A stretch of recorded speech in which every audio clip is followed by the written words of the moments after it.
Hello and welcome to another video. So today we're taking a look at the Darkfeast Bloodlist after, of course, the new expansion. Not too much has changed as far as cards go. Basically, we just had to take out a few things like Pure-Hearted Singer and Snarling Change as they were both rotated out.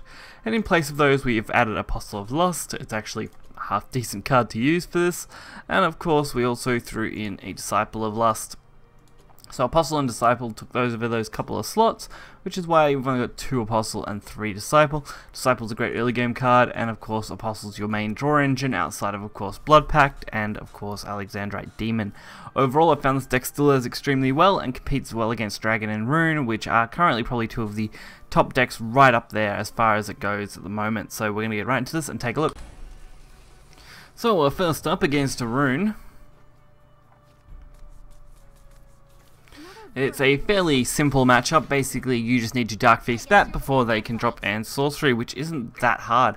I've also seen a few Storm Runes, which aren't too hard to deal with either. So going up against either Mysterio or Storm Rune is usually fairly simple matchup, because you're finishing them off before they can really drop anything too crucial to their win condition. Of course, if you just draw terribly, you will lose. That's always been a downfall of a deck like Darkfeast Bat. If you do end up with an absolutely shocking hand, like this one that isn't perfect, it can be really hard to make up that ground. You're normally pulling out your Florus around turn 4 through 6.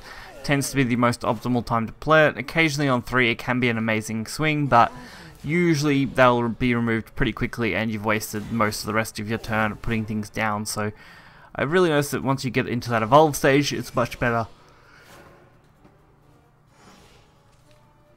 So, I didn't really have anything else to play here, unfortunately. Next turn will be much better as far as what we can play.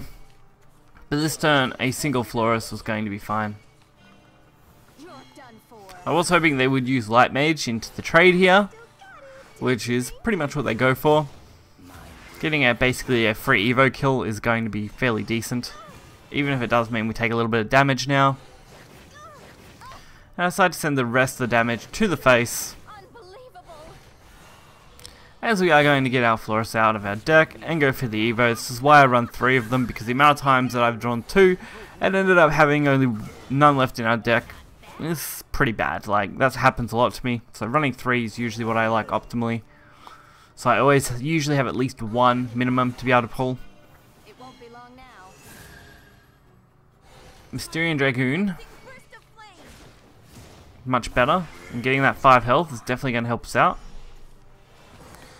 This turn was a little more clunky, but we made it work.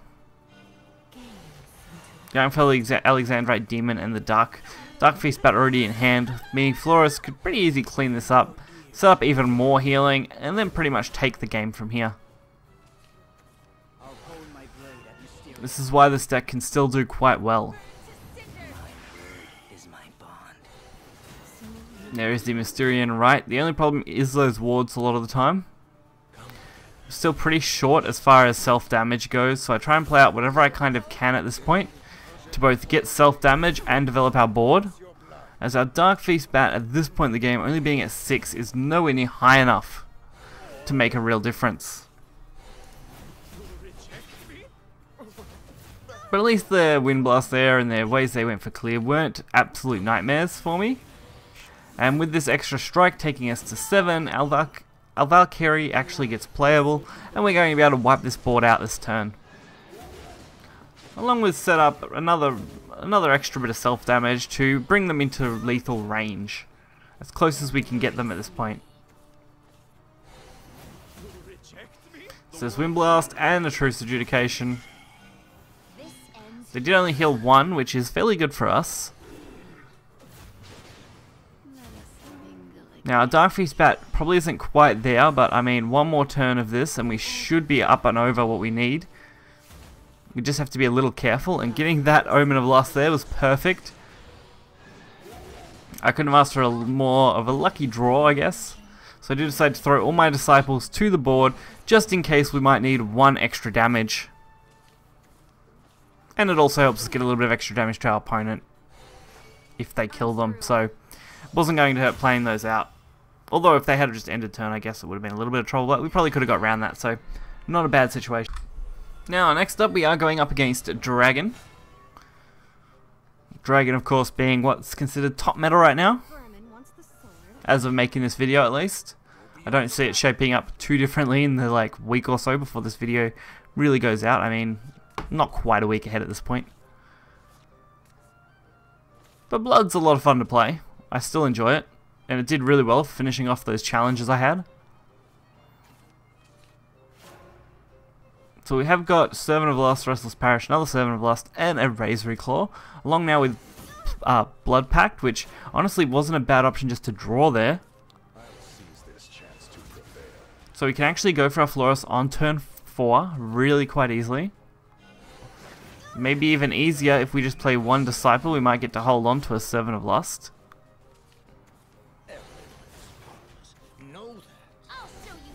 Ooh, maybe not. That Disdainful Rend ruining any plan I had there. Ooh, and Gift of Bloodkin, another really nice card, but not going to be necessary to give our opponent a follower now. So we're going to fill our board, starting us off really well. Especially against Dragon. This on turn 4 is a really nice way to go, even though they are ramping on us. They've been ramping on us fairly well so far, putting themselves ahead by 1 play point. But at this stage, it's not going to be quite enough. And those draws, we definitely have options now. So I do decide to just throw Lust straight on that, boost it up as far as I can. Go 8 damage to face, it will heal 2, so really we only got 6 out of that. But we did get a bit of our own self damage, so wasn't a huge loss. I probably could have made a better play than that, but I felt really comfortable making that one. There is Vera. Couldn't have asked for a much better draw there. We're going to be able to pretty much take this whole game now, being able to play our Razor Claw and our Gift of Bloodkin. Also probably killing off their 2/2 as well. And giving ourselves a chance to draw using Blazing Sapphire next turn, as we are going to want a Dark Feast back very soon. Prince of Coyotes coming down real hard there in the throwing cards in the deck. Getting pretty desperate from the Dragon player. Especially when they're using their Bane here to remove it. We couldn't ask for a much better display of how this deck typically works. So I just start off with the Florus. Probably not necessary. I probably should have went for the draw first. Didn't make a big difference though. I probably would have made the exact same line of play. And our Dark Feast bat at this point having exactly 9 damage. Right in their lethal range. Luckily we don't see any healing from them. But that's going to end the game right there, killing our opponent with our Dark Feast bat well before they could do anything too crazy.